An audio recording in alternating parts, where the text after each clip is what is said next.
علی مرتبت حضرت مولانا محمد ادریس عقیل ملی قاسمی صاحب دامت برکاتہم، اسٹیج پر رونق افروز معزز شخصیات، علماء کرام، آپ تمام قابل احترام بھائیوں اور بزرگوں، سب سے پہلے تو میں آپ حضرات کو جو یہاں تشریف لائے ہیں دل کی گہرائیوں سے مبارکباد دیتا ہوں کہ آپ ایک اہم مقصد کے لیے یہاں تشریف فرما ہوئے ہیں۔ یہ مبارکباد اس لیے بھی ضروری ہے کہ جب معاملہ کسی کار خیر میں تعاون کا ہوتا ہے تو کچھ ایسے لوگ ہوتے ہیں جو پہلے ہی کترات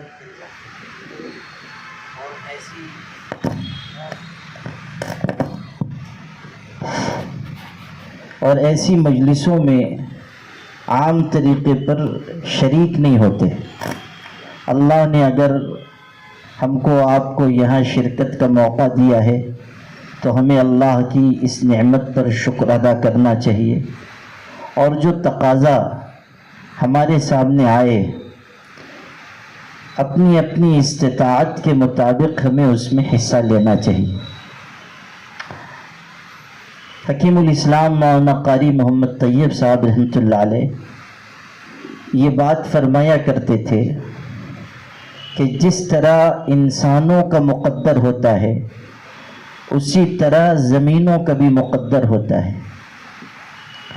ہر زمین کی تقدیر میں یہ بات نہیں ہے کہ وہاں اللہ کا گھر بنے۔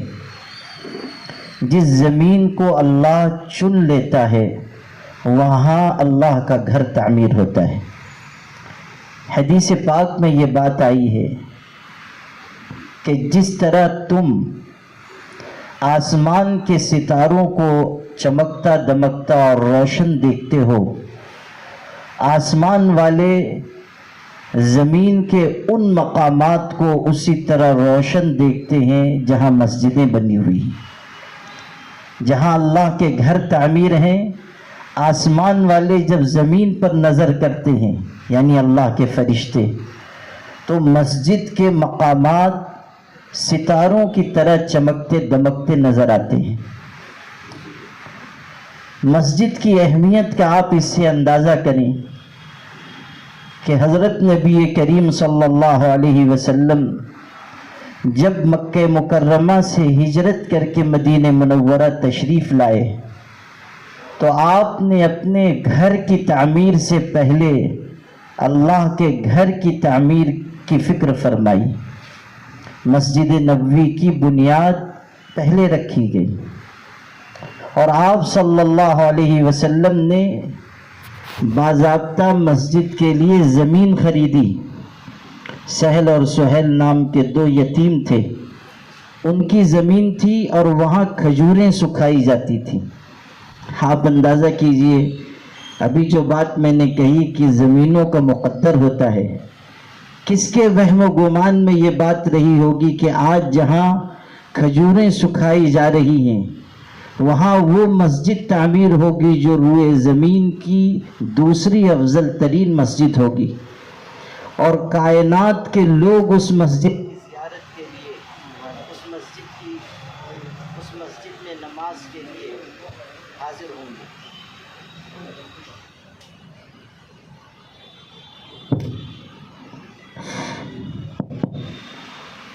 لیکن اللہ نے یہ مقدر کیا تھا کہ مسجد اسی جگہ بنے گی۔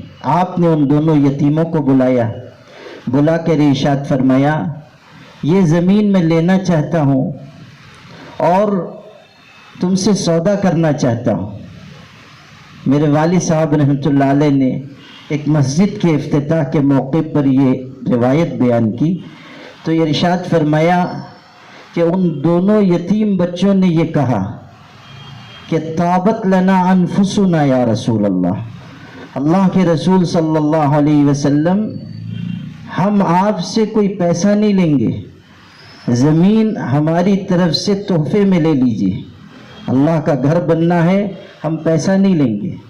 والد صاحب نے فرمایا کہ یتیم بے سہارا ہوتا ہے، اس کے سر پر سایہ نہیں ہوتا، لیکن ان یتیموں کا جذبہ دیکھیے کہ انہوں نے بغیر قیمت کے زمین مسجد کے لیے دینا چاہیے کہ آپ یوں ہی قبول فرما لیں۔ حضور صلی اللہ علیہ وسلم نے اسے منظور نہیں کیا، آپ نے قیمت دی، لیکن جذبے کی بات دیکھیے کہ ان دونوں یتیموں نے کہا ہمیں خوشی ہوگی اگر آپ بغیر قیمت کے یہ زمین قبول فرمائیں گے۔ یتیم ہونے کے باوجود یہ جذبہ اور حوصلہ ہے۔ اللہ نے اگر استطاعت دی ہے تو ہمارا حوصلہ اور جذبہ تو اس سے کہیں آگے ہونا چاہیے۔ اب جب مسجد تعمیر ہو رہی تھی اس وقت کی بھی ایک بات آپ کو سنا دیتا ہوں۔ حضرت ابو سعید خدری رضی اللہ عنہ بیان کرتے ہیں کہ جب مسجد نبوی تعمیر ہو رہی تھی، صحابہ مسجد کی تعمیر میں لگے ہوئے تھے۔ مسجد نبوی مزدوروں نے نہیں بنائی، حضور صلی اللہ علیہ وسلم نے خود اینٹیں اٹھائی، پتھر اٹھایا، صحابہ نے پتھر اٹھائے۔ حضور صلی اللہ علیہ وسلم پتھر اٹھا کر لا رہے ہیں، صحابہ نے دیکھا آپ مشقت کر رہے ہیں تو آگے بڑھ کر کہا نکفی المؤونۃ یا رسول اللہ، اللہ کے رسول صلی اللہ علیہ وسلم آپ زحمت مت کیجئے، مسجد بن جائے گی، ہم مسجد بنانے کے لیے کافی ہیں، آپ مت زحمت کیجئے۔ جو جواب حضور نے دیا تھا اس میں ہمارے اور آپ کے لیے بہت بڑی نصیحت ہے۔ حضور نے فرمایا جس طرح تم اللہ کے اجر کے محتاج ہو، میں بھی اللہ کے اجر کا محتاج ہوں، جیسے تم ثواب چاہتے ہو میں بھی ثواب چاہتا ہوں۔ پھر مسجد بن رہی ہے اور صحابہ پتھر لے کر آ رہے ہیں۔ حضرت ابو سعید خدری رضی اللہ عنہ بیان کرتے ہیں کہ ہم لوگ ایک ایک پتھر لاتے تھے، ہمارے ساتھی عمار ابن یاسر طاقتور تھے، وہ دو دو پتھر لے کر آتے تھے، تو حضور صلی اللہ علیہ وسلم تھوڑی تھوڑی دیر پر ان کو اپنے پاس بلاتے اور اپنے دامن مبارک سے ان کے چہرے کی گرد صاف کرتے اور فرماتے عمار تقتلک فئۃ باغیہ، عمار تجھ کو ایک باغی جماعت قتل کرے گی۔ آپ غور کیجئے کہ جس شخص نے مسجد کی تعمیر میں دوسروں سے زیادہ حصہ لیا، حضور صلی اللہ علیہ وسلم نے ان کا اکرام کیا، ان کی عزت افزائی فرمائی۔ اگر ہم بھی دوسروں سے زیادہ مسجد کی تعمیر میں حصہ لیں، خلوص کے ساتھ حصہ لیں، تو اللہ کے ہاں اور اس کے پاک رسول صلی اللہ علیہ وسلم کے ہاں ہماری بھی عزت ہوگی۔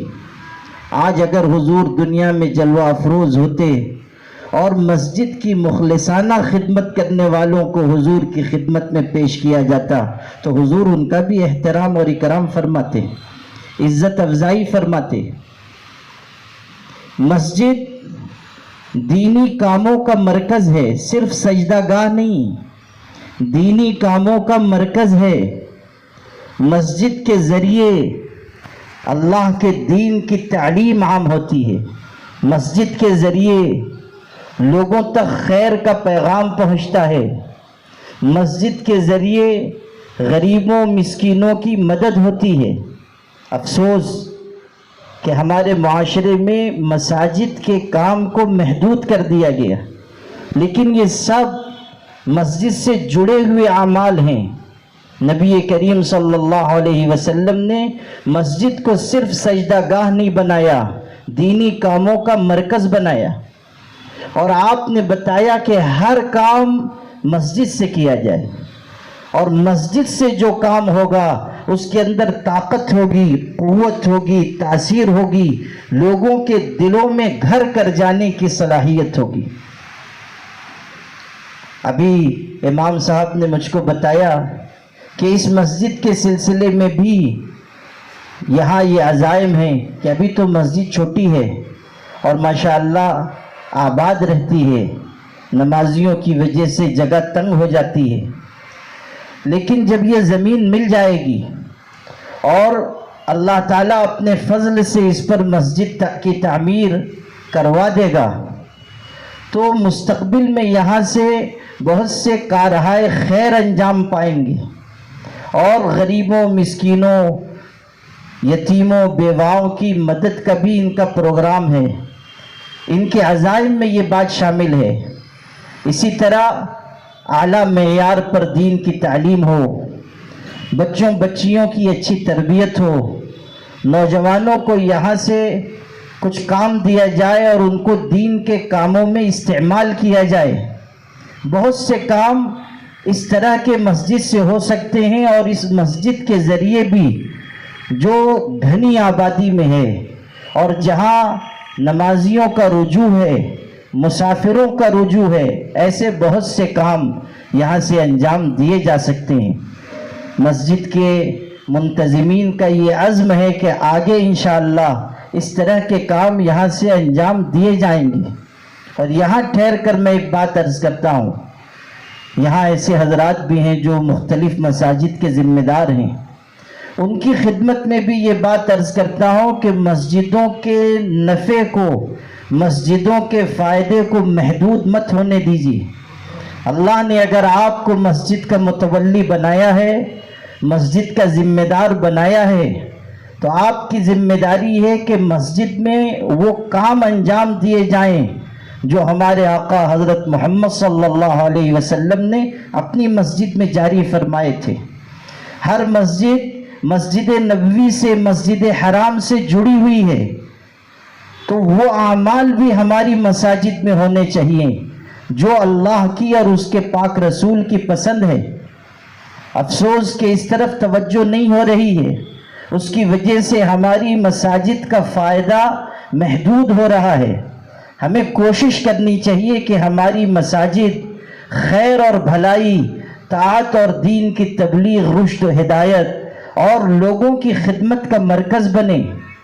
مسجد ان اعمال سے آباد ہو جو مسجد نبوی والے اعمال ہیں۔ یہاں کے منتظمین نے یہ عزم اور ارادہ کیا، بہت مبارک ارادہ ہے۔ تو مسجد کی حیثیت ایک مرکز کی ہے۔ پھر یہ بات بھی سمجھ لیجئے کہ مسجد پر خرچ کرنا، اللہ کی راہ میں کچھ دینا، یہ بہت بڑے اجر و ثواب کا باعث ہے۔ ہم آپ آج دنیا میں ہیں، کل نہیں رہیں گے، ہمیشہ رہنے کے لیے دنیا میں کوئی نہیں آیا ہے۔ انسان دنیا سے جاتا ہے، سارا مال، اسباب، ساز و سامان چھوڑ کر جاتا ہے۔ سکندر اعظم نے آدھی سے زائد دنیا کو فتح کیا تھا، لیکن جب اس کی موت کا وقت آیا، غریب الوطنی کی موت ہو رہی تھی، اپنے وطن سے بہت دور تھا، اس وقت اس نے وصیت کی، جب میں مر جاؤں گا تو میرے دونوں ہاتھ کفن سے باہر نکال دینا۔ لوگوں نے کہا آپ ایسی وصیت کیوں کر رہے ہیں؟ تو سکندر اعظم نے کیسا خوبصورت جواب دیا، کہنے لگا میں یہ چاہتا ہوں کہ دنیا یہ دیکھ لے کہ وہ سکندر اعظم جس نے آدھی سے زائد دنیا کو فتح کیا، وہ بھی دنیا سے اسی طرح خالی ہاتھ جا رہا ہے جس طرح خالی ہاتھ دنیا میں آیا تھا۔ انسان خالی ہاتھ آتا ہے اور خالی ہاتھ جاتا ہے۔ دنیا کا بادشاہ ہو، بڑے سے بڑا حکمراں ہو، بڑے سے بڑا تاجر ہو، بالآخر اسے دنیا سے جانا ہے۔ ہمیشہ رہنے کے لیے دنیا میں کوئی نہیں آیا۔ ایک بہت بڑا بادشاہ تھا، اس نے عالی شان محل تعمیر کروایا۔ جب محل مکمل ہو گیا، دعوت دی لوگوں کو کہ آؤ اور ہمارا محل دیکھو۔ جو آتا تھا تعریف کرتا تھا۔ ایک اللہ والے بھی آئے، وہ دیکھ رہے تھے مگر زبان سے کچھ نہیں کہتے تھے۔ تو بادشاہ نے کہا آپ بھی تو کچھ کہیں۔ تو ان بزرگ نے کہا کہ محل تمہارا اچھا ہے مگر اس میں دو عیب ہیں، دو بہت بڑے عیب ہیں۔ تو بادشاہ ناراض ہوا کہ اتنے عالی شان محل میں تم کو عیب دکھ گیا، کیا عیب ہے؟ تو اس اللہ والے نے کیسا خوبصورت جواب دیا، کہنے لگا کہ اس میں دو عیب ہیں، ایک یہ کہ یہ عالی شان محل ہمیشہ نہیں رہے گا، اور دوسرے یہ کہ اس میں رہنے والے بھی ہمیشہ نہیں رہیں گے، نہ مکان رہے گا نہ مکین رہیں گے۔ ایک وقت آئے گا کہ یہ عالیشان محل گر جائے گا، ایک وقت آئے گا کہ اس میں رہنے والے دنیا سے رخصت ہو جائیں گے۔ دنیا عجب سرائے فانی دیکھی، یہاں کی ہر ایک چیز آنی جانی دیکھی، جو آ کے نہ جائے وہ بڑھاپا دیکھا، جو جا کے نہ آئے وہ جوانی دیکھی۔ دنیا اپنے انجام کی طرف بڑھ رہی ہے۔ ہمیشہ رہنے کے لیے، ہمیشہ جینے کے لیے دنیا میں کوئی نہیں آیا۔ قبر کے چوکٹے خالی ہیں انہیں مت بھولو، جانے کب کون سی تصویر لگا دی جائے، کون کب رخصت ہو جائے گا، کون دنیا سے کب چلا جائے گا، کوئی نہیں کہہ سکتا۔ اور اگر دنیا میں انسان جی بھی رہا ہے تو یہ بھی نہیں کہ ہمیشہ اس کا مال باقی رہے گا، نعمتیں باقی رہیں گی۔ اللہ تعالیٰ کبھی نعمتوں پر زوال لے آتا ہے، نعمتیں چھن جاتی ہیں۔ اسی ملک میں مغل بادشاہوں نے حکومت کی ہے، مغلیہ تاجدار ایک کے بعد ایک حکمراں ہوتے رہے، برسوں انہوں نے حکومت کی، ان کے خزانے سونے چاندی سے بھرے ہوئے تھے، لیکن اللہ نے جب ملک اور حکومت کو ان سے چھینا، آپ دیکھیں شہزادے شہزادیاں در بدر کی ٹھوکر کھانے لگے، بادشاہ کو جلا وطن ہونا پڑا۔ جب مغل بادشاہوں کی سواریاں جامع مسجد دہلی کے پاس سے نکلتی تھیں تو سونے چاندی کے سکے لٹائے جاتے تھے، اشرفیاں لٹائی جاتی تھیں، لیکن جب زوال آیا تو آخری مغل بادشاہ بہادر شاہ ظفر کی پرپوتیوں کو لوگوں نے دیکھا کہ اسی جامع مسجد کی سیڑھیوں پر بھیک کے کٹورے لے کر بیٹھی ہوئی ہیں اور کہہ رہی ہیں کہ ہمارے باپ دادا کی سواری یہاں سے نکلتی تھی، سونے کی اشرفیاں لٹائی جاتی تھیں، آج انہی کے نام پر ہم کو بھیک اور خیرات دے دو، انہی کے نام پر ہم کو صدقہ دے دو۔ تلک الایام نداولها بین الناس، وقت ہمیشہ ایک جیسا نہیں رہتا، وقت ہمیشہ ہر ایک کے لیے سازگار نہیں ہوتا۔ آج جو امیر ہیں ہو سکتا ہے کل فقیر ہو جائیں، آج جو فقیر ہیں کل امیر ہو جائیں، آج جو مالدار ہیں کل نادار ہو جائیں، آج جو نادار ہیں وہ کل مالدار ہو جائیں۔ تلک الایام نداولها بین الناس، حالات ہمیشہ ایک جیسے نہیں رہتے۔ انسان خوش نصیب انسان وہ ہے جو آخرت پر نگاہ رکھتا ہے اور اللہ کے دیے ہوئے مال کو اس کی راہ میں خرچ کرتا ہے۔ انسان دنیا سے جانے والا ہے، اس کا توشہ وہی ہے جو اس نے آگے بھیج دیا۔ حضرت سہل ابن عبداللہ تستری رحمت اللہ علیہ ایک بزرگ گزرے ہیں، جو بھی ان کے پاس آتا تھا سب اللہ کی راہ میں دے دیتے تھے۔ کسی نے پوچھا حضرت بال بچوں کے لیے کچھ نہیں رکھتے ہیں، اولاد کے لیے کچھ نہیں چھوڑتے ہیں، جو آتا ہے سب دے دیتے ہیں؟ تو انہوں نے کہا ذرا مجھ کو ایک بات بتاؤ، اگر کوئی شخص ایک مکان سے دوسرے مکان میں منتقل ہو رہا ہو، ایک گھر چھوڑ کر دوسرے گھر میں جا رہا ہو، وہ اپنے پہلے گھر میں کوئی سامان چھوڑے گا، کوئی اپنی چیز باقی رہنے دے گا؟ اس نے کہا نہیں، سب لے جائے گا۔ تو حضرت سہل رحمت اللہ علیہ نے فرمایا کہ مجھے بھی دنیا کے مکان سے آخرت کے گھر کی طرف جانا ہے، میں نہیں چاہتا کہ اس جگہ کوئی چیز چھوڑ کر جاؤں، جو ہے سب اللہ کے راستے میں۔ حضرت بایزید بستامی بہت بڑے بزرگ گزرے ہیں، ان سے کسی نے پوچھا کہ زکوٰۃ کتنے مال پر واجب ہوتی ہے، زکوٰۃ کتنے مال پر ہے؟ تو حضرت بایزید نے کہا کہ میں اپنے مسلک کے مطابق جواب دوں یا علماء کے مسلک کے مطابق؟ تو پوچھنے والا بہت ذہین تھا، اس نے سوچا کہ ان کا نیا مسلک کہاں سے نکل آیا، ارے یہ وہی کہیں گے جو علماء کہتے ہیں، فقہا کہتے ہیں، ان کا کون سا مسلک؟ اس نے کہا دونوں بتا دیجئے۔ بعض لوگ ایسے ہوتے ہیں کہ جو ذہین ہوتے ہیں، بر وقت ٹوکتے ہیں۔ وہ ہے نا کہ کوئی وکیل صاحب تھے، ان کے ہاں ایک شخص بیٹھا ہوا تھا، تو کوئی آیا، اس نے کہا ایسا ایسا ہمارا کیس ہے، ایسا معاملہ ہے، پوری رودات رام کتھا اس نے سنائی۔ انہوں نے کہا مقدمہ لڑوں گا، تم سچ بول رہے ہو۔ وہ چلا گیا۔ تھوڑی دیر کے بعد دوسرا فریق آیا، سامنے والی پارٹی، وہ لوگ آ گئے۔ انہوں نے اپنی پوری بات بیان کی. اس نے کہا سچ کہتے ہو, صحیح کہتے ہو, وہ بھی چلے گئے. تو وہ آدمی پہلے سے جو بیٹھا تھا وہ سوچ میں پڑ گیا کہ پہلے والے بھی صحیح بول رہے ہیں, دوسرے والے بھی صحیح بول رہے ہیں. تو اس نے کہا کہ وکیل صاحب یہ کیا بات ہے, پہلے والے آئے ان کو آپ نے کہا سچ کہتے ہو, دوسرے والے آئے ان کو کہا سچ کہتے ہو. وکیل صاحب نے کہا تم بھی سچ کہتے ہو, اس کو بھی کہا تم بھی سچ کہتے ہو. تو حضرت بایزید بستانی رحمۃ اللہ علیہ سے اس شخص نے کہا دونوں بات آپ بتا دیں, آپ کا مسلک کیا ہے, علماء کا مسلک کیا ہے. تو انہوں نے کہا کہ دیکھو علماء اور فقہا تو یہ کہتے ہیں کہ اتنا اتنا مال ہو, سال گزر جائے زکوٰۃ واجب ہے, اتنی اتنی زکوٰۃ دینی. مسئلہ سمجھایا. کہا اچھا آپ کا مسلک؟ فرمایا ہمارا مسلک یہ ہے کہ اتنا مال ہی مت جمع ہونے دو جس پر زکوٰۃ واجب ہو, اس سے پہلے پہلے اللہ کے راستے میں خرچ کر دو. ہمارا مسلک یہ ہے. آپ غور کیجیے, سوچنے والے اس ڈھنگ سے بھی سوچتے ہیں کہ جو ہمارے پاس آئے خدا کی راہ میں دے دیا جائے. حضرت عمر ابن عبدالعزیز خلیفہ رہے, آدھی سے زائد دنیا پر حکومت رہی, اور وہ زمانہ مسلمانوں کی ایسی خوشحالی کا تھا کہ لوگ زکوٰۃ لے کر نکلتے تھے اور زکوٰۃ لینے والا کوئی نہیں ہوتا تھا. اللہ نے ایسی وسعت عطا کی تھی. کتابوں میں ہے کہ ایک شخص زکوٰۃ کی رقم لے کر اپنی عبا میں چھپا کر نکلے کہ کسی کو مستحق کو دے دوں گا. تلاش کیا کوئی ملا نہیں.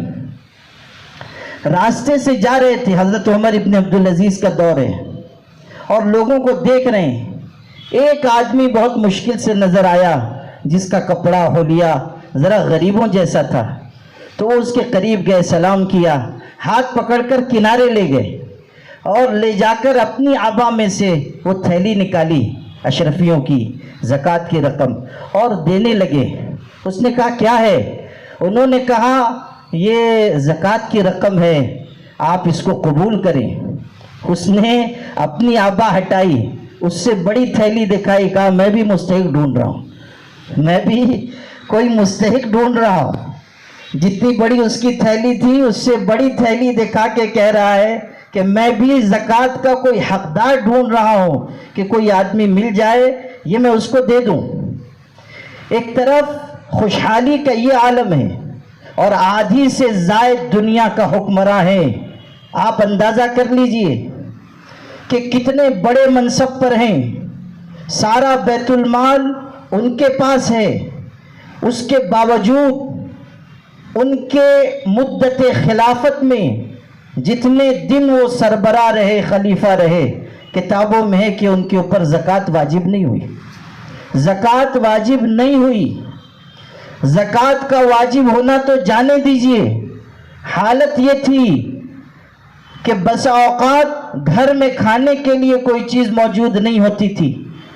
ایک دن گھر لوٹ کر آئے, کئی بیٹیاں تھیں, بچیوں سے کچھ بات کر رہے تھے. جو بیٹی بات کرتی تھی منہ پر ہاتھ رکھ لیتی تھی. پوچھا بیٹیوں کیا بات ہے؟ تو انہوں نے کہا کہ ابو جان ہم آپ کو بتانا نہیں چاہتے تھے, مگر آج گھر میں کھانے کے لیے کوئی چیز نہیں تھی, ہم نے روٹی پیاز سے لگا کر کھائی ہے, منہ سے بدبو آ رہی ہے, ہم نہیں چاہتے کہ آپ کو اذیت ہو. آخر کو حضرت عمر ابن عبدالعزیز بھی باپ تھے, رونے لگے اور کہا کہ بیٹیوں میرے سامنے دو راستے تھے. ایک یہ کہ میں بھی بہت عیش و عشرت میں رہتا اور تم کو بھی بہت عیش و آرام میں رکھتا, اور پھر ہم سب دوزخ کی آگ میں ڈال دیے جاتے. ایک راستہ یہ ہے کہ میں بھی کچھ تکلیف جھیل لوں, تم بھی کچھ تکلیف جھیل لو, اور ہم سب اللہ کی بنائی ہوئی جنت میں چلے جائیں. میں نے یہ راستہ چنا ہے. آپ غور کیجئے, پوری مدت خلافت میں زکوٰۃ واجب نہیں ہوئی, جو آیا اللہ کی راہ میں دے دیا. خود فقر و فاقے کی زندگی گزار رہے ہیں, مشقت کی زندگی گزار رہے ہیں. انتقال کا وقت تھا, زہر دیا گیا تھا, خاندان کے لوگوں نے ہی زہر دیا تھا, بنو امیہ نے, اور زہر کا اثر ظاہر ہوا. لوگ عیادت کے لیے آ رہے تھے, ان کے برادر نسبتی مسلمہ ابن عبد الملک بھی آئے، ان کے برادر نسبتی ہیں، بیوی کے بھائی تھے، وہ آئے، وہ خود شہزادے تھے، بادشاہوں کے خاندان سے ہیں۔ آئے تو اپنی بہن فاطمہ سے کہا کہ حضرت امیر المومنین کا کرتا بدل دو، کرتا میلا ہو گیا ہے، لوگ بیمار پرسی کے لیے آ رہے ہیں، کرتا تبدیل کر دو۔ تو ان کی بہن حضرت فاطمہ رونے لگی اور روتے ہوئے کہا کہ بھائی جان، قسم بخدا حضرت کے پاس اس کرتے کے علاوہ دوسرا کرتا نہیں، اسی کو دھلتے ہیں، اسی کو دوبارہ پہنتے ہیں، بس اسی کو ایک کرتے پر گزر بسر ہے۔ آپ اندازہ کیجئے کہ آدھی سے زائد دنیا کا حکمراں ہے اور جینے کا یہ طرز، یہ طور طریقہ ہے کہ ایک کرتے پر زندگی گزار رہے ہیں، اور دنیا کے لوگوں کو کیا، گھر کے لوگوں کو بھی، رشتہ داروں کو بھی پتہ نہیں ہے کہ اس طرح زندگی گزاری جا رہی ہے۔ میرے بھائیوں، جس کی نگاہ آخرت پر ہوگی وہ دنیا کے ساز و سامان کو، دنیا کے مال و متاع کو مقصد زندگی نہیں بنائے گا، قبلہ مقصود نہیں بنائے گا۔ وہ جیے گا مال کے لیے نہیں، اسباب کے لیے نہیں، جائیدادوں کے لیے نہیں، جیے گا اللہ کی رضا کے لیے۔ اور جب کوئی تقاضا آئے گا اللہ کی راہ میں خرچ کرنے کا، بڑھ چڑھ کر اس میں حصہ لے گا۔ قرآن پاک میں آپ پڑھیے، اللہ نے متقی بندوں کی صفات میں یہ بات بیان کی ہے کہ وہ اللہ کے راستے میں خرچ کرتے ہیں۔ سورہ بقرہ کی شروع کی آیتیں سب کو یاد ہوتی ہیں۔ ارشاد ہوا ھدی للمتقین الذین یقیمون الصلاۃ ومما رزقناہم ینفقون۔ ایمان بالغیب، اقامت صلاۃ اور اللہ کی راہ میں خرچ کرنا، یہ متقی بندوں کی صفات ہیں۔ الذین یؤمنون بالغیب ویقیمون الصلاۃ ومما رزقناہم ینفقون۔ اللہ کی راہ میں خرچ کرنا متقی بندے کی صفت ہے، اللہ سے ڈرنے والے کی صفت ہے۔ کائنات میں سب سے بڑے متقی ہمارے آقا حضرت محمد صلی اللہ علیہ وسلم تھے، اسی لیے سب سے زیادہ سخاوت آپ کے اندر تھی۔ حضرت انس رضی اللہ عنہ کہتے ہیں کان اجود الناس، حضور سب سے زیادہ سخی تھے، اور سب سے زیادہ سخاوت آپ رمضان میں فرماتے تھے، جو آتا تھا خدا کی راہ میں دے دیتے تھے۔ روایت کے الفاظ ہیں کبھی کسی مانگنے والے نے مانگا اور حضور نے اس کو نہیں کہا ہو، ایسا نہیں ہوا۔ کسی نے مانگا آپ نے مایوس محروم کر دیا ہو، نہیں، اگر ہوتا تھا دیتے تھے، نہیں ہوتا تھا فرماتے تھے جاؤ فلاں دکان پر سے میرے نام سے قرض لے لو، میں ادا کر دوں گا۔ تشریف رکھتے تھے مجلس میں، ایک مانگنے والا آیا، سوال کیا، آپ کے پاس کچھ نہیں تھا، آپ نے کسی کو بھیجا کہ جاؤ ازواج مطہرات کے یہاں دیکھ کر آؤ، 9 بیویاں تھیں، کسی ایک گھر میں بھی کچھ نہیں ملا، واپس آیا کہا کچھ نہیں، تو آپ نے فرمایا جاؤ فلاں شخص سے، فلاں دکاندار سے کہنا میرے نام پر تم کو قرض دے دے، تم قرض لے لو میں ادا کروں گا۔ جب آپ نے یہ عمل کیا، یہ بات فرمائی، حضرت عمر مجلس میں تھے، انہوں نے کہا اللہ کے رسول صلی اللہ علیہ وسلم، اللہ نے آپ کو اس کا مکلف نہیں بنایا، یعنی آپ کے پاس نہیں ہے تب بھی آپ دیں۔ حضور کو ان کی بات اچھی نہیں لگی، چہرے پر ناگواری کا اثر ظاہر ہوا۔ ایک انصاری صحابی کھڑے ہوئے، انہوں نے کہا اللہ کے رسول آپ خرچ کیجئے اور اللہ سے تنگی کا اندیشہ نہ رکھیے۔ حضور نے فرمایا تو نے سچ کہا، تو نے صحیح بات کہی۔ آپ نے ان کی تائید کی، تحسین فرمائی۔ حضرت بلال کے پاس حضور کی رقم رہتی تھی، جہاں حضور کہتے تھے وہ خرچ کرتے تھے۔ آپ ان سے فرماتے تھے انفق بلالا ولا تخش من ذی العرش اقلالا، بلال خدا کی راہ میں خرچ کر اور عرش والے سے تنگی کا اندیشہ نہ رکھ۔ آپ کی سخاوت ایسی تھی کہ ایک شخص آئے، حضور صلی اللہ علیہ وسلم سے سوال کیا بکری دے دیجئے۔ حضور صلی اللہ علیہ وسلم کھڑے ہوئے تھے، 2 پہاڑیوں کے درمیان بکریاں ہی بکریاں تھیں، آپ نے فرمایا یہ ساری بکریاں تم لے جاؤ. 2 پہاڑیوں کے درمیان جتنی بکریاں تھیں آپ نے اس ایک شخص کو دے دی، کہا لے جاؤ. وہ لے کر گیا. اس کی قوم مسلمان نہیں تھی. گیا تو کہنے لگا یا قوم اسلموا فإن محمدا یعطی عطاء من لا یخشی الفقر. اے میرے ساتھیوں، میری قوم کے لوگوں، میرے قبیلے کے لوگوں، اسلام لے آؤ، اس لیے کہ محمد ایسے ہیں، اتنی سخاوت کرتے ہیں گویا کہ ان کو فقر و فاقے کا کوئی اندیشہ ہی نہیں. آپ اسلام لے آئیں، اسلام لانے میں خیر ہے. حضور کی سخاوت سے متاثر ہوا اور جا کر اعلان کیا یا قوم اسلموا فإن محمدا یعطی عطاء من لا یخشی الفقر. حضور صلی اللہ علیہ وسلم کی سخاوت کا یہ عالم ہے.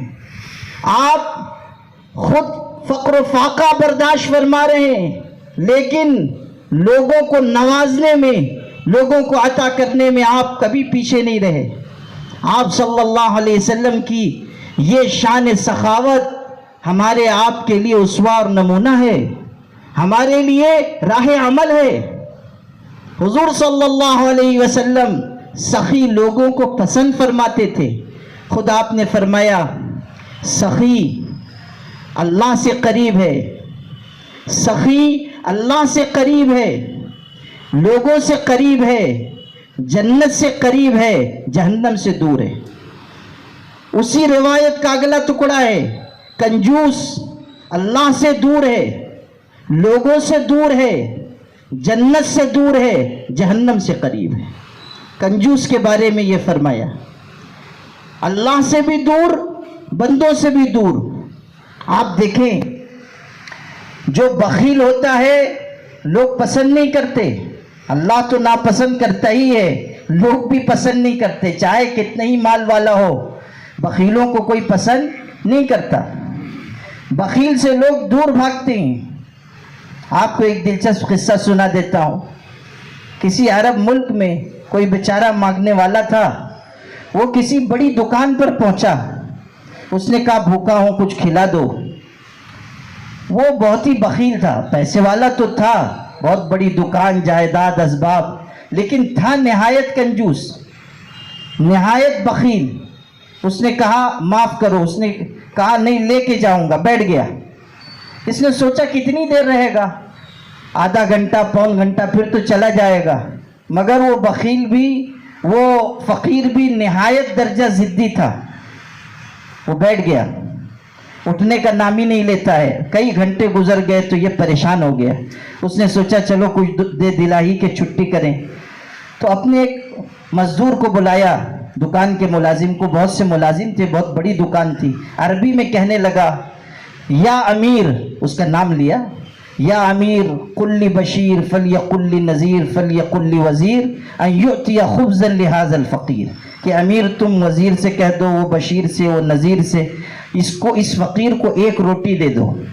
اتنی لمبی بخاری شریف کی سند اور اس کے بعد ایک روٹی. وہ بیچارہ ویسے ہی بھوکا بیٹھا ہوا تھا، اتنی دیر ہو گئی تھی، پھر اتنی لمبی سند، اس پر یہ بات، بس غصے میں آ گیا. اس نے دعا کے لیے ہاتھ اٹھائے اور دعا کیسی مانگی وہ بھی سنو. کہنے لگا یا اللہ قل لی جبریل فلیقل لی میکائیل فلیقل لی اسرافیل فلیقل لی عزرائیل ان یقبض روح ھذا البخیل. کہ اے اللہ تو جبریل سے کہہ دے، وہ عزرائیل سے کہے، وہ اسرافیل سے کہے، وہ میکائیل سے کہے، وہ عزرائیل ملک الموت سے کہے کہ اس کی روح نکال لے، اس بخیل کو دنیا سے اٹھا لے. جتنی لمبی سند اس نے بیان کی تھی اتنی لمبی اس نے بھی بیان کی اور حساب برابر کر دیا. تو حدیث پاک میں یہ بات ہے کہ بخیل اللہ سے دور ہے، لوگوں سے دور ہے، جنت سے دور ہے، جہنم سے قریب ہے. انسان اگر اللہ کی راہ میں خرچ کرے گا اجر و ثواب بے حساب ملے گا. آپ قرآن میں پڑھیں مثل الذین ينفقون اموالهم فی سبیل اللہ. جو اللہ کی راہ میں خرچ کرتے ہیں مثال ایسی ہے جیسے ایک دانہ زمین میں بویا جاتا ہے، اس سے ایک پودا اگتا ہے، 7 بالیاں ہوتی ہیں، ہر بالی میں 100 دانے ہوتے ہیں، ایک دانے سے 700 دانے اگے. اسی طرح اللہ خرچ کرنے والوں کو 700 گنا بدلہ عطا کرتا ہے اور صرف اس پر بس نہیں، واللہ یضاعف لمن یشاء، جتنا چاہتا ہے اجر و ثواب بڑھاتا جاتا ہے، اللہ کے ہاں کوئی کمی نہیں۔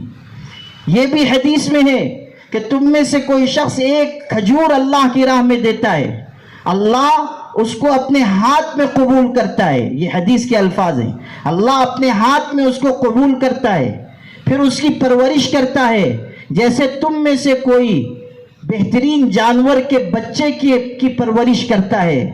پھر قیامت کے دن جب یہ کھجور دینے والا حاضر ہوگا تو اللہ اس کو احد پہاڑ کے برابر اس ایک کھجور کا اجر عطا کرے گا۔ غور کیجئے، ایک کھجور کا اجر پہاڑ کے برابر ملے گا۔ اللہ سے بڑھ کر قدرداں اور کون ہو سکتا ہے؟ اللہ سے بڑھ کر اجر و ثواب دینے والا اور کون ہو سکتا ہے؟ پھر خرچ کی برکت یہ بھی ہے کہ اللہ دنیا میں بدل عطا کرتا ہے۔ وَمَا أَنفَقْتُم مِّن شَيْءٍ فَهُوَ يُخْلِفُهُ، قرآن کہہ رہا ہے جو تم خرچ کرو گے اللہ بدل دے گا، بدلہ نہیں، بدلہ تو آخرت میں ملے گا، بدل عطا کرے گا، یعنی عوض عطا کرے گا۔ کوئی مصیبت دور کر دے گا، کوئی پریشانی دور کر دے گا، تجارت کا کوئی نیا راستہ کھول دے گا، کوئی نعمت عطا فرما دے گا، کوئی چیز نہیں ملی ہے وہ اللہ دے دے گا، بدل عطا کرے گا۔ ما انفقتم من شیء فهو یخلفہ، اللہ تم کو تمہارے مال کا بدل دے گا۔ حدیث میں یہ بات آئی ہے، جب صبح ہوتی ہے اللہ کے 2 فرشتے آسمان سے اتر کر آتے ہیں، ایک فرشتہ ان میں سے دعا کرتا ہے، اللہم آتی منفقا خلفا، اے اللہ خرچ کرنے والے کو اس کے خرچ کا بدل عطا کر۔ دوسرا بد دعا دیتا ہے، اللہم آتی ممسکا تلفا، اللہ روک روک کر رکھنے والے کے مال کو برباد کر دے۔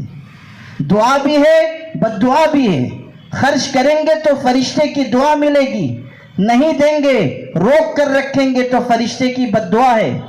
پھر بیماری آتی ہے، لاکھوں لاکھ خرچ ہو جاتے ہیں، کہیں آگ لگ جاتی ہے، مال تباہ و برباد ہو جاتا ہے، سیلاب آ جاتا ہے، انسان امیر تھا فقیر ہو جاتا ہے، زلزلہ آ جاتا ہے، مال تھا سب زمین میں دھس جاتا ہے۔ سورت میں زلزلہ آیا تھا، بڑے بڑے سونے کے تاجر وہاں ہیں، لیکن رات کو جن لوگوں نے سونے کے برتنوں میں کھانا کھایا، ایک رات کے زلزلے نے ان کو ایسا محتاج بنایا کہ کیمپوں میں جا کر لوگوں کے آگے ہاتھ پھیلا کر اگلی رات کو انہوں نے کھانا مانگ کر کھایا۔ اس طرح حالات بدل دیے جاتے ہیں، فرشتے کی بد دعا لگتی ہے، اللہم آتی ممسکا تلفا۔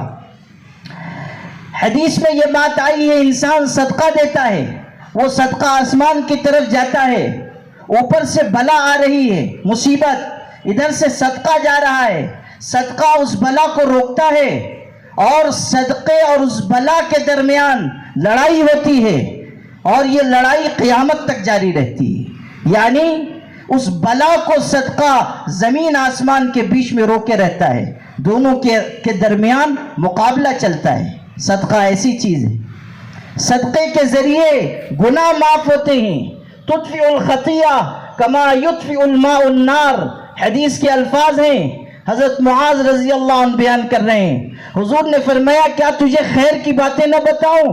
انہوں نے کہا ضرور۔ آپ نے فرمایا الصوم جنہ، روزہ ڈھال ہے، صدقہ گناہ کو اس طرح مٹا دیتا ہے جیسے پانی آگ کو مٹا دیتی ہے، ختم کر دیتی ہے۔ اللہ کے غضب کو ختم کرنے والی چیز اللہ کی راہ میں خرچ کرنا ہے، بلا کو ٹالنے والی چیز اللہ کی راہ میں صدقہ دینا ہے۔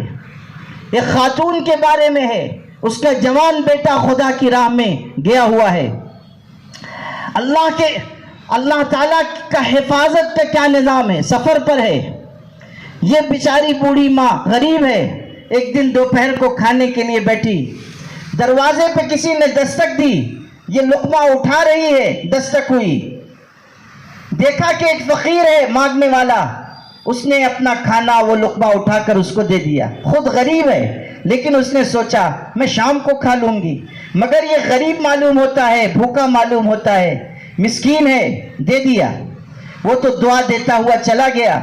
لیکن جب اس کا جوان بیٹا کئی مہینے کے بعد واپس آیا، اس نے پوچھا کیسا سفر رہا؟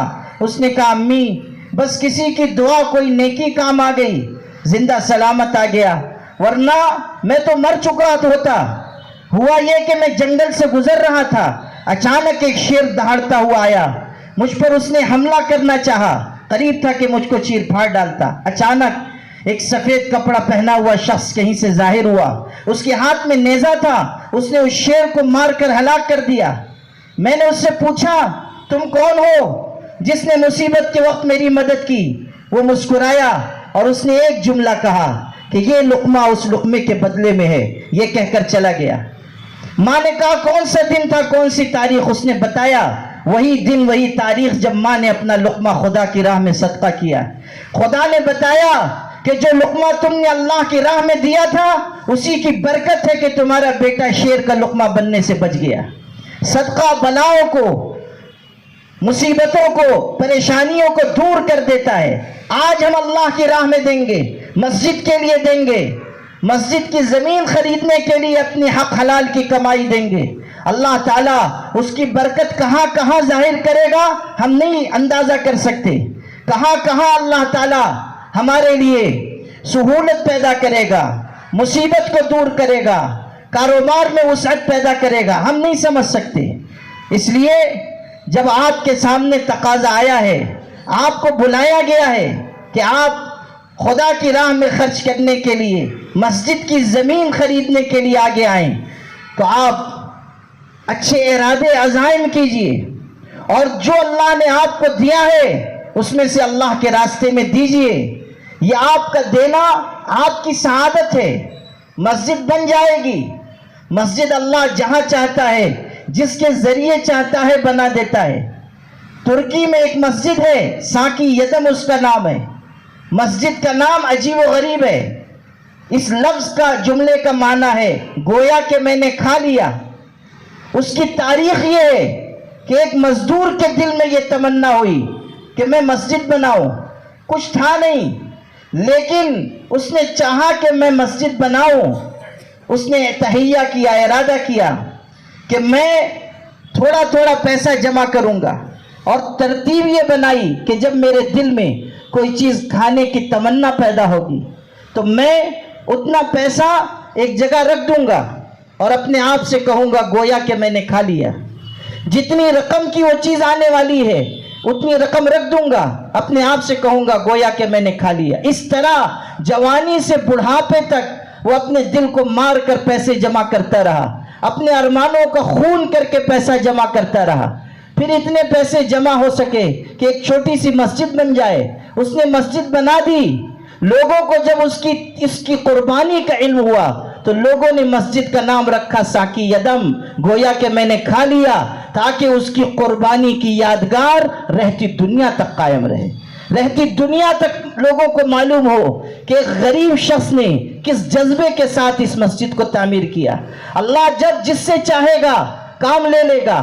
ہماری سعادت ہے اگر ہمارا سرمایہ مسجد کے لیے استعمال ہو۔ مال تو خرچ ہونے کے لیے ہے، یہاں نہیں لگے گا کہیں اور لگے گا، طاعت پر نہیں لگے گا معصیت پر لگ جائے گا، نہیں کچھ تو انسان چھوڑ کر چلا جائے گا۔ ہمارے لیے خوش بختی کی بات ہی ہوگی اگر ہم اس مسجد کی تعمیر میں شریک ہو جائیں اور اپنی آخرت کا توشہ آگے بھیج دیں۔ قرآن کہہ رہا ہے ما تقدموا لانفسکم من خیر تجدوہ عند اللہ، جو کچھ تم اپنے لیے آگے بھیج دو گے اللہ کے ہاں اس کو حاضر پاؤ گے۔ اللہ تعالیٰ نے توفیق دی، مخلصوں نے یہ مسجد بنائی، اب مسجد کی توسیع ہونی ہے۔ اللہ تعالیٰ ہمارے حاجی خورشید پہلوان کی قبر کو نور سے بھر دے کہ انہوں نے دنیا سے رخصت ہوتے ہوتے بھی اپنی اولاد کو، ہمارے سلیم بھائی کو وصیت کی کہ مسجد کے لیے زمین خریدنا، اس کے لیے پلاٹ بھی مختص کیا، اور الحمدللہ کہ ان کے خانوادے کی طرف سے 75 لاکھ کی خطیر رقم مسجد کی اس نئی زمین کی خریدی کے لیے دی گئی ہے۔ 3.25 کروڑ روپے کی مالیت سے زمین خریدی جا رہی ہے۔ 75 لاکھ آپ مائنس کر دیں، 2 کروڑ روپے جمع کرنے، اور 2 کروڑ روپے اللہ تعالیٰ کے فضل و کرم کے بعد آپ اہل خیر کے تعاون سے انشاءاللہ پورے ہوں گے۔ اللہ تعالیٰ نے ہمارے یہاں کے لوگوں میں سخاوت کا جذبہ رکھا ہے، خیر کا بھلائی کا جذبہ رکھا ہے. اس لیے آپ سب حضرات اس مبارک موقع پر اپنے اپنے عزائم کا، اپنے ارادوں کا اظہار کریں اور اللہ کی مسجد کی زمین خریدنے کے لیے سبقت کریں، آگے بڑھیں، لوگوں سے زیادہ اپنا حوصلہ ظاہر کریں تاکہ اللہ کے ہاں آپ کو زیادہ سے زیادہ اجر و ثواب حاصل ہو. اللہ تعالیٰ اپنے فضل سے ہم سب کے یہاں جمع ہونے کو قبول فرمائے. وآخر دعوانا الحمدللہ رب العالمین. کل مالیت کے اعتبار سے 66,000 روپے کا ایک مصلی مقرر کیا گیا ہے. چونکہ یہ لب سڑک زمین ہے، آپ سب جانتے ہیں کہ یہاں زمین کی قیمت بہت ہے اور مسجد کے لیے ضرورت بھی بہت ہے. یہاں نمازیوں کی اتنی کثرت ہے، مسجد بھر جاتی ہے، رمضان میں بھی دشواری ہوتی ہے اور یہاں برابر مسافر ارد گرد کے لوگ نماز کے لیے آتے ہیں. اس لیے ضرورت ہے کہ مسجد کی توسیع کی جائے، مسجد کو آگے بڑھایا جائے. اس لیے زمین کی خریدی ضروری ہے اور پھر مسجد لب سڑک جو زمین خریدی جا رہی ہے اس سے روڈ ٹچ مسجد ہو جائے گی، لوگوں کو سہولت بھی ہوگی اور نمازیوں کی کثرت کے اعتبار سے بھی یہ توسیع ضروری ہے. اس لیے زمین کی مالیت کے اعتبار سے ایک مصلی کی قیمت، اس کی لاگت 66,000 روپے ہے. تو مصلی کے اعتبار سے بھی آپ لوگ بتائیں. ایسے بھی جو حضرات عزائم کرنا چاہتے ہیں، دینا چاہتے ہیں اپنی طرف سے، اپنے مرحومین کی طرف سے ایصال ثواب کے لیے بڑھ چڑھ کر حصہ لیں. اللہ آپ کو اجر عظیم عطا فرمائے گا. دیکھیے مال اسباب دنیا میں رہ جانے والی چیزیں ہیں. آج جو آپ دیں گے وہی آپ کا اصل سرمایہ ہے، وہی آپ کے لیے آخرت میں کام آنے والی چیز ہے. اس لیے بتائیں بھائی، بتائیں، ارادے کریں، عزائم کریں. جو حضرات ابھی دینا چاہیں ابھی دیں.